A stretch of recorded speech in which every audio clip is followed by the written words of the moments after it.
You're very welcome to this afternoon's webinar hosted by Bridge Enterprise Centres and in conjunction with DLR West Business Association. Today's guest speaker is Peter Turley from SalesTalk, who's going to discuss why your business isn't making enough money and how to fix it. Before we start today's webinar, I just wanted to draw your attention to DLR West Business Association.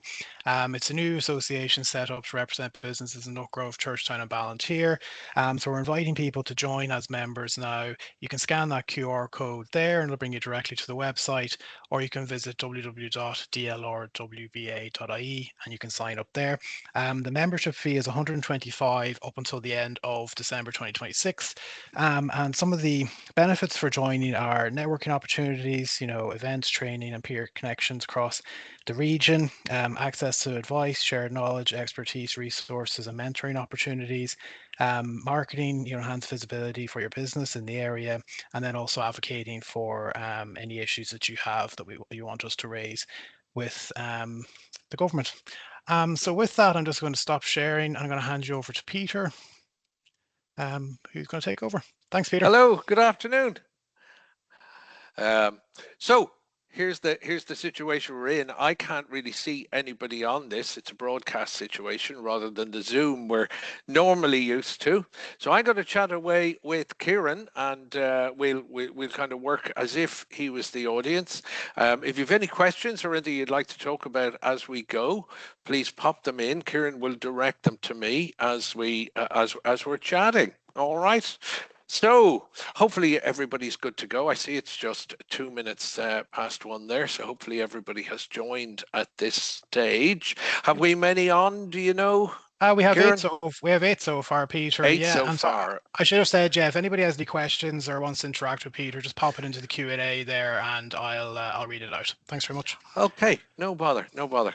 So look, I suppose the reason we're here today is to talk to and help small business owners kind of get to where they want. And Kieran, do you know what? Most people, when I meet them for the first time, there's a little bit of chit chat as to how we can help them or what they're looking for. And the easiest way to open it up is, if I was your fairy godmother, Kieran, right? And I had this magic wand right here, and I could wave that, okay, and do one thing to help you get to where you want with your business right now, what would it be? So what do you think most people reply when I wave my magic wand for them? Increase sales. Increase sales. It's always the number one thing, isn't it? It's always the thing that most people want, right? And yes, it seems to be the one that's the most elusive. It really does seem to be the one that's most elusive for most people. And would you have any idea, Kieran, why that might be? Because they might not be very good at it. Well, yeah, and why? They might just lack the techniques, I suppose. Well, you see, this is what it comes down to. The vast majority of people who start businesses start it because they want to be an upholsterer. They want to be a carpenter. They want to be the person that writes the software. They want to be the lawyer. They want to be the accountant, because that's what they're good at and that's what they like doing. Okay. It never occurs to many people that to be able to do that, you need to learn to actually sell yourself into the marketplace, right? And then there's the big horrible thing about working in sales. Most people don't want to say they work in sales, even when they work for themselves, right? And so to be able to understand where we're going to go with that, we need to understand why people think like that.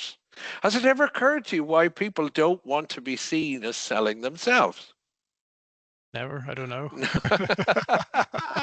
Well, you see, there's a couple of reasons. Number one is we all grew up watching the television. And we had typical salespeople that we saw on the television as we were growing up, right? If you're my age, you might remember a guy called Arthur Daly. Does that name ring a bell? Or Del Boy Trotter. Tell boy Trotter. Yeah, absolutely. Right, You okay. can sell, So, sell anything. but they were unsavory characters, weren't they? Yeah, Selling off stuff that wasn't of what we would call today merchantable quality or whatever it happens to be, right? And they were always up to something. There was always a little scam going, a little scheme going, right? So what happens is we grow up with this picture in our mind of people who sell what they do for a living, and we don't want to be seen like that, do we? We don't want to be we don't want to be called the Arthur Daly of 2025 or the Del Boy Trotter of 2025. So most people just I let my work speak for itself. yeah. And then what happens? It's too softy approach, I suppose. Yeah, It's too soft an approach, right? And it doesn't allow people to come in. And the other thing is, what do we normally do is we normally tell people what we do and how we do it. Isn't that right? yeah. And we go through, we show people a PowerPoint presentation, we show them what's happening, we show them what we're going to, how we do what we do is always a big part of it, and stuff that we've done for other people. You with me? Yes. And we get to the end of our presentation and we put the price down on the table, don't we? Or up on the screen or whatever it happens to be, right? And what happens 9 times out of 10? I'll come back to you. I'll have to think about it. I need to think about it, right? So we put this up here, right? So it's actually, here we go. So what? This is why we're here today. So they say, I need to think about it, don't they? Absolutely. What else do they say? Is there a deal to be done? Is there a deal? Right? What else do they say? Oh, it sounds a bit expensive. Yeah, Isn't that one we hear all the time? Oh, it sounds a bit expensive. Yeah. absolutely. Or what's another one? How many customers do you have? Or you Or just pop it in an email to me. Isn't that one we hear? Yeah. yeah, Pop it in an email. I'll come back to you. Yes. You with me? Pop it in an email. Or another one is I need to go and have a chat with. Right. So with the wife, the husband, the business partner, whatever it happens to be, isn't that right? So we need to go and have a chat. Right. Reflecting to someone else. Yeah. Or I suppose one of the things that really stands out is the one that I hate it. And it's the one where, oh, that's very interesting. That's your price, is it? Yeah, great. And they pop their hand in their jacket pocket and out it comes. A wad of pieces of paper and they go, I have 5 other prices for the same thing. What deal can you do for me? Right? We've all heard that, isn't it? 5 others. Competition. The same. Are you with me? Right? Yeah. Now, what happens? What happens when we hear that, oh, it's a bit expensive. Oh, it's 5 other prices for the same thing. All that kind of stuff. Where do we immediately go in our mind or in the conversation? You panic. You panic. And what do you start putting on the table? A cheaper price or a cheaper price. Isn't that right? Yeah, okay. a deal. A deal. Oh, we do a deal. We do a cheaper price. Now, the moment we move on the price, what happens? I think you kind of sell yourself short, don't you? You sell yourself short. And what we do is we actually double down on the need to think. We double down on the pop it in an email. They double down on the I need to go and have a chat with somebody, and we double down on the price. You with me? Yeah. And what happens? You don't close the sale. Do we hear from them again, Kieran? Unlikely. Unlikely. They ghost us. Isn't that what happens? Right? Absolutely. And then we eventually ring them up and we say, well, what happened? And you get the eternal line, oh, lovely to hear from you. I've been meaning to give you a call. We went with someone else. Yeah. Right? Isn't this what we hear all the time? Right?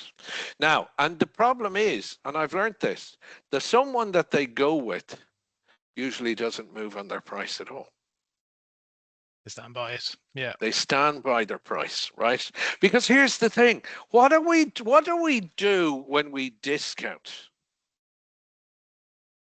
I think you kind of, it makes your product or service feel a bit inferior, you know? Well, it does. But most importantly, remember the old rule. How do we price stuff? We price it a third for the wages. Yeah, a third for the overhead, and a third for the profits. Isn't that right? That's it. That's what we were all taught when we started out in business. Now, if we discount €1,000, 2,000, 3,000 euros off our package that we've offered to the customer, can that come out of the wages? No. They wouldn't be happy. No. Can it come out of the overhead? No. So where does it come out of? Comes out of your profit. Okay, right. So if it comes out of the profit, what does that lead to long term? Your business will struggle. Your business will struggle 100%. Your bottom line, yeah. Bottom line will struggle. And here's the thing. Most people don't think of this. They think, oh, look, it's work. It's work. It'll pay the bills. It'll pay the bills. It'll keep us going and we'll move on, right?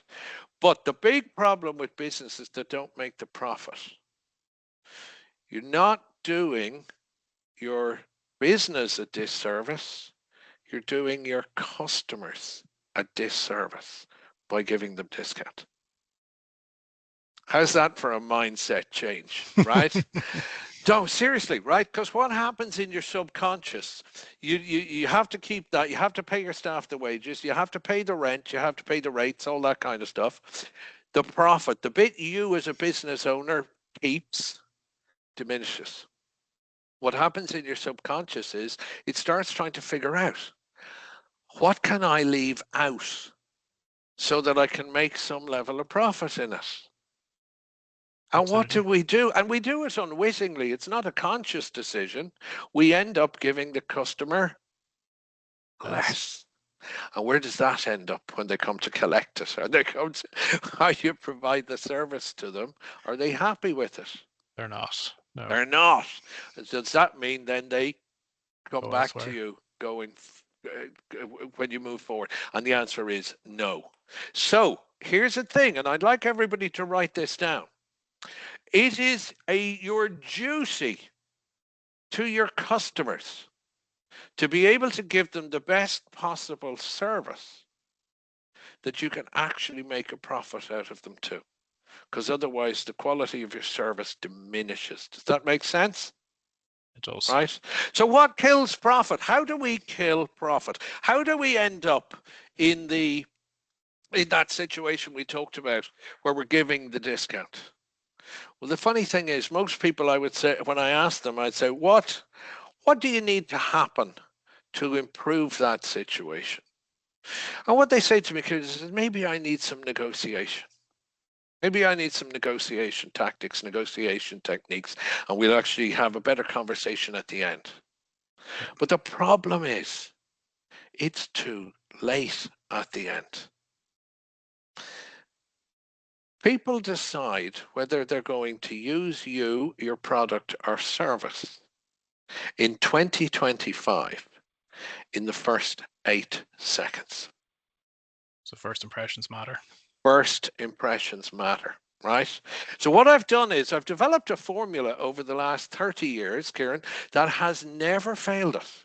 Absolutely never failed us. And every successful business fits into this formula, whether they even realize it or not. Okay, so I'm going to give you the 3 things. So number 1 is visibility.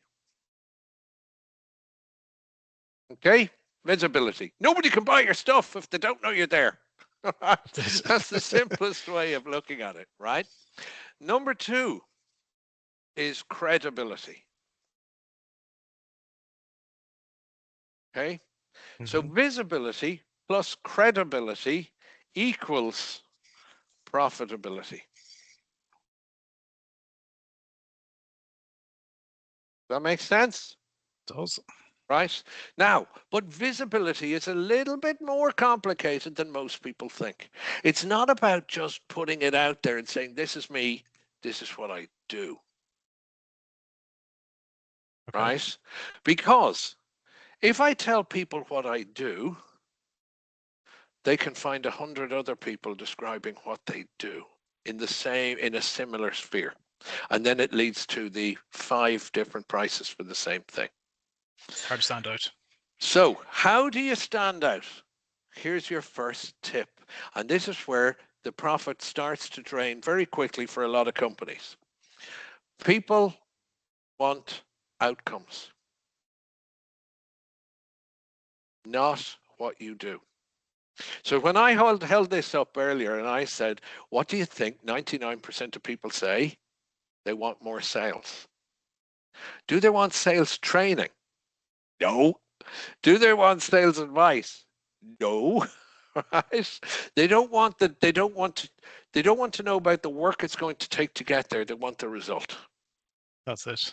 Right? So when you're going on your holidays, you want to know about the deck chair on the beach with the cocktail in the hand. You're not really too concerned about a schematic of how the jet engine works on the plane. Right? But this is, I know it's funny when you say it like that, but this is what we see all the time. These businesses telling us the equivalent of how the engine works rather than the destination. Yeah. So if we can actually understand the destination we give to the customer, so in other words, what will the customer have after we have finished our job? That's the big key, right? So if we can do that, we can get into their imagination and make it happen. Does that make sense? It does. Okay, so that's the first thing you need to have right, and that's the outcome, not the journey, if that makes sense. Okay, now credibility. Why is credibility important, do you think, Kieran? Well, people want to only engage companies that are credible and they can deliver what they say They they're going to can deliver. deliver what they say they can deliver. Isn't that right? That's Okay, it. and this is really important because it's what you make true. So let's say, for example, I promise you, look at my shirt. My shirt has my promise on it. Let me just see if we can show that to the ladies and gentlemen at home. It says, sell more, discount less, grow faster. Right? That's the promise that I make to people. And I have yet to find somebody who doesn't actually want that. But the next thing is, can they believe that I can deliver that for them? What makes that true? And that's where the credibility bit comes in. Okay? Because let's put it this way. Most people at some point have had, say, a plumber come to fix a leak in their house. Some plumbers arrive and do an amazing job. Some plumbers will leave and leave the house in more of a mess than they arrived. Isn't that right? I've had one of them before. Now, the thing is, I use the word plumber, but I could say the same for solicitors. I could say the same for financial advisors. I could say the same for sales trainers, right? There are really good ones out there and there are really bad ones. How does the customer supposed to know the difference? So how does your credibility come across? How do you make that true? All right. So think about it. How can you do that? So the first thing is you can use social proof. Yeah. Testimonials and all. Right? Testimonials, for example. Okay, so social proof, we take that one. What else can we use for that? We can use samples. Yeah, because these will all help. Because here's the problem. Human beings are skeptical. We don't believe what we read on first go, right? And it's because I mentioned with the visibility thing earlier about the human way of looking at salespeople like Arthur Daly or Del Boy Trotter or whoever whoever's in EastEnders this week selling a used car, right? Now, when it comes to credibility, we as human beings are very suspicious. We're very skeptical. And the question is, where does that come from? And I think it comes from religion.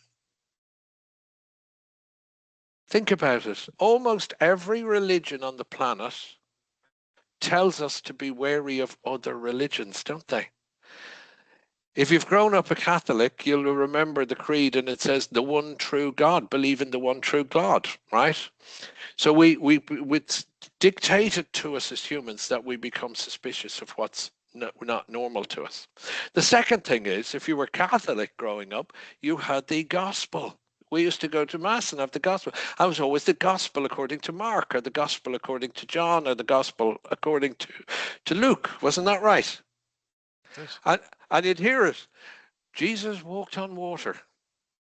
Well, that's according to Luke. And we all know what Luke's like after a couple of wines, right? Do you see the way it's made us all skeptical? So what we have to do is we have to give social proof in a way that it, in the 8 seconds, pops in and creates reality that people can get back to. Okay? So here's the thing I see that is a profit killer, and it is testimonials. I only saw 3 that were examples of this on LinkedIn this very morning, Kieran.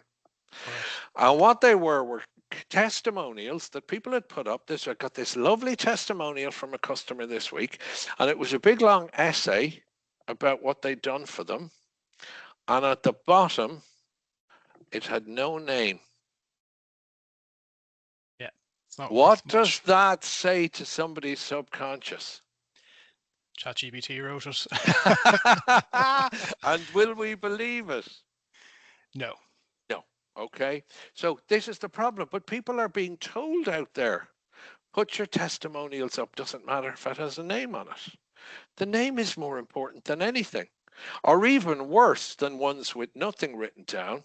You know, the ones that say Mary from Dublin or Patricia from Cork, right? Are they going to alleviate the skepticism that's inbuilt in us, right?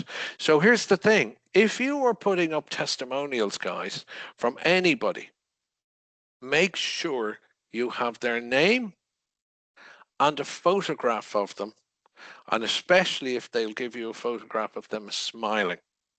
Because what that does is it comes out of the advertisement, it comes out of the website, wherever it is that you have it, with somebody smiling and saying, yes, I'm happy to stand behind this testimonial. It gives a completely different level of credibility. Does that make sense? It does. Yeah. Okay. So that's the bit on that. Now, what's the third killer? Let's say we've got to the point where we have done the right visibility, we have done the right credibility, and then we come to have a chat. And it's about what's always the third part? The money. Isn't that right? That's it. Now, would you believe that in my experience, working with people and teams for the last 30 years, 80% of sales that were ready to sell, ready to go before the money bit came, all come down to how the money is put down on paper. Okay. That's right. The T's and C's. Now, it's much simpler than that. What do most people do? We can't wait to show we're an expert at what we're doing. We can't wait to show. So Kieran comes and he says, I really like what you do, Peter. I really like that. I'd really like to get involved with you. And what's it going to cost? And I go, let me think about that now for a second. And I start doing a little bit of mental arithmetic. And I go, do you know what, Kieran? Seeing as it's Tuesday and it's lunchtime and I like you a lot, let's say we do something for about €600. How do you like them apples? Right? Now, isn't that what most people do? Make it up on the spot. We make it up on the spot, or we use the word about. But here's the thing. The decision is never made in our conscious mind. The decision to buy is made in our subconscious mind. If we feel good about something, it happens. But there's a very interesting thing that our subconscious has learned throughout our life. Have you ever gone out on a Saturday, gone down to your local shopping centre, spotted something you wanted to buy that wasn't necessarily in the household budget, right? Or in the agreed spending for that week, and you come home And you're trying to sneak it in the house in the bag, aren't you? You're trying to sneak upstairs or something with it, or get through the kitchen out to the shed with the new bike before anybody sees it. And you hear the voice goes, hello, what have you got there? And you go, oh, it's just a pair of shoes. They go, how much were they? Oh, they were about 100. Knowing full well that you had spent 287 or whatever it was. Are you with me? Yeah. So we all do this. We're all guilty of it. We actually use the word about and a round number when we're actually not telling the full truth. So when our subconscious hears somebody saying, oh, it'll be about 600, and the round number, you with me? And the word Yeah. about coming together, our subconscious goes, that's not true. Yeah. It's probably a bit higher than that. Yeah. You with me, right? Yeah. So, and that's when you immediately get, oh, I need to think about it. Will you pop it in an email? And those replies that we are very, very used to. Okay. So you are much better off, instead of saying it'll be about 600, to say, It will be give me a 600. second, get out a pen and paper. Everybody carries a calculator in their phone now, right? So there's no excuse for not being able to work something out. And you say, okay, so I've done my stuff. I've worked it out here. I've worked out all the bits, the number of hours, the materials that are going to go into it, and I have a price for you. So we're actually going to come in there at that at €635.57.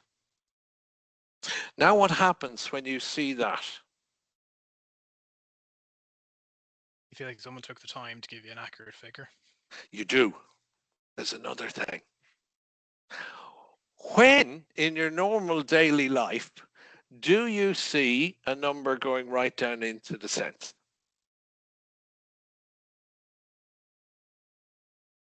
That's what you see in decimals and invoices, yeah. You see it on invoices, yeah. But in your daily life, when you're down the supermarket, when you're in Tesco's or Dunn's or wherever it happens to be, and your whole weekly shop has gone through on the conveyor belt and all the beep, beep, beeps, and the till operator says, now, Kieran, that's great. That's €257.32. What do you do? You take out your card and you pay for it, right? You don't look at the cashier on the till and say, any chance of a bit of discount, right? Do you? You don't say, oh, that sounds a bit expensive. I have 5 other prices for the same thing, right? You wouldn't, A, you wouldn't get away with it, but B, and this is the most important part, it doesn't even occur to you to say it. Because when it's presented to you accurately like that, you just go about it and you do the thing. Now, to be very different, imagine you put your entire weekly shop through, all the beeps, and you're looking at the cashier, and they're looking at you, and you go, yeah, how much is it? And they go, it's about 250. You'd call the manager over, wouldn't you? There'd be an inquest. You'd be skeptical. You'd be Absolutely. very skeptical about it, all right? So the third part to it, to keeping it all in, this is the second and nearly bigger part of the credibility. Does that make sense? So when we build that credibility along the way, and actually putting it in. And I've heard people say to me, oh, I don't know if I do this because it'll take too long to do it and the customer might go off the boil or whatever it happens to be. But the thing is, we've got to build the credibility, and in there is what builds the credibility. Does that make sense? It does. Okay. So this is what I call this formula, which again, just to repeat it, is visibility plus credibility equals profitability. You can't have the profitability if you don't have the proper visibility and the proper credibility. Okay. And I know you were asking me to talk about this earlier. We said it earlier. The the course we're going to be talking about later, which is on the 13th of November, is actually a 4-hour course in how to put everyone's individuality into the visibility and the credibility, and how to price yourself so that you can be profitability, or to have the profitability and be profitable going forward. All right. But we'll come back to that in a little while. All right. So does that all make sense, Kieran? It does indeed. I'm just going to remind people just to throw stuff into Q&A there if you have any questions as we're going along. Thank you. Okay. Now on that, so just to be able to give people a little bit more information on that, could I ask everybody who's watching at the moment, right? We have the visibility, we have the credibility, and we have the profitability. So what I'm going to ask everybody to do, so that we can help them in the best possible way and make this as efficient as possible, which one of these three is the one that you would like to know more about improving? Do you want to improve your visibility? Do you want to improve your credibility? Or do you want to improve your profitability? Or all three, right? Many people want that, okay? So what I'd like you to do is send a very quick email right now to Bianca at salestalk.ie,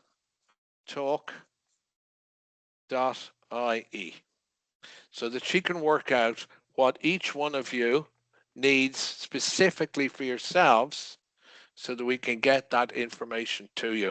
She will also be sending out this afternoon a PDF with a summary of the formula and what we've talked about. So if you could send that email as quickly as possible to Bianca, we can actually get back to you with the right stuff. Now, have we got any questions, Kieran? No questions in so far, Peter. But Okay. Can I ask you? Must have been very clear. Well, it was a fantastic presentation.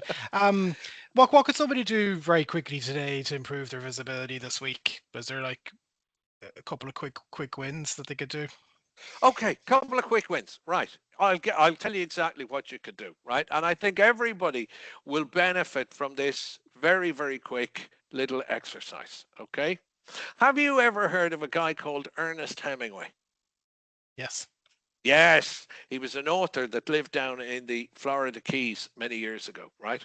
But he was he was nearly a more prolific drinker than he was an author, right? And many times in the bar, he would run out of money. So he used to get to place bets with people and play parlor games and stuff with people to win money for his next drink, right?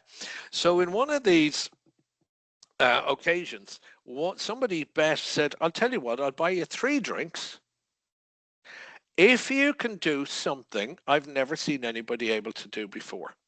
And that was to write an entire story from start to finish in 10 words or less.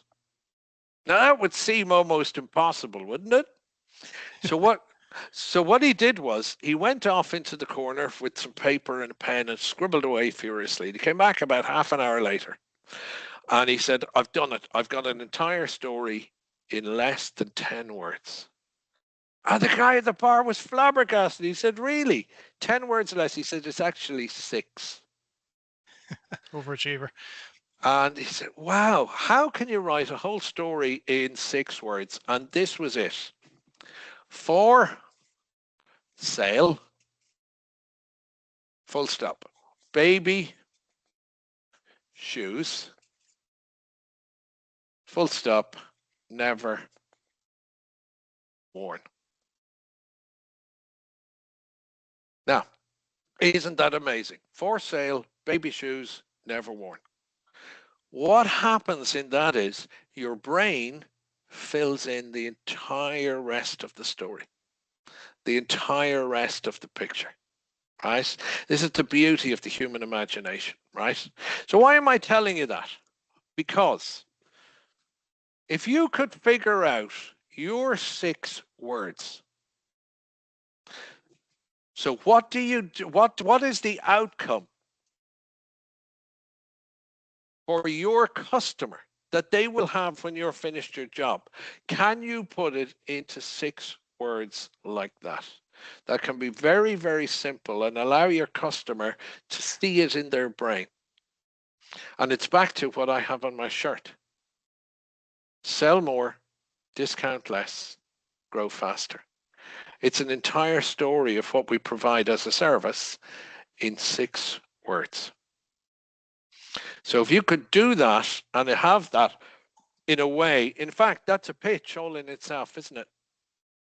So when you're at networking, when you're on your LinkedIn, no matter what it is, people say, what do you do?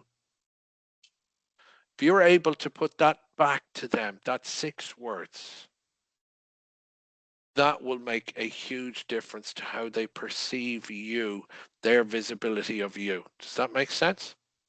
Another one you could do, just had a thought there, if there's anybody here that goes to one of those early morning networking groups in the hotels, you know the type of thing I'm talking about, and you're asked every so often you have to make a 10-minute presentation. And it can be quite hard and quite daunting to put together a 10-minute presentation that grabs the attention or the imagination of the group, isn't that right? Without sounding the same as everybody else, right? So here's a tip for you. Don't worry too much about how fancy your slides are. As you can see here today, I'm not even using slides, right? I'm not a particular fan of slides online anyway, because the screen just becomes your slide and you end up just reading it out to people, right? And that's not very exciting.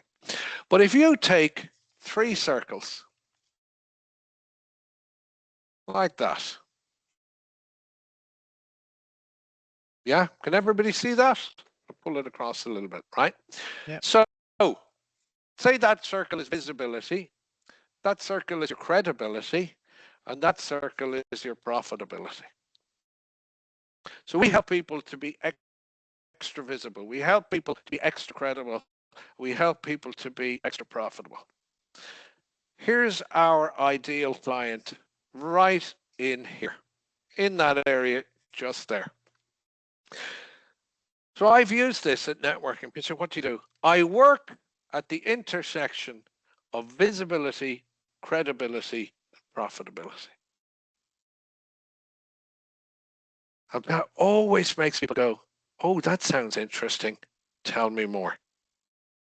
So you see the way it intrigues people and draws them in. The hook.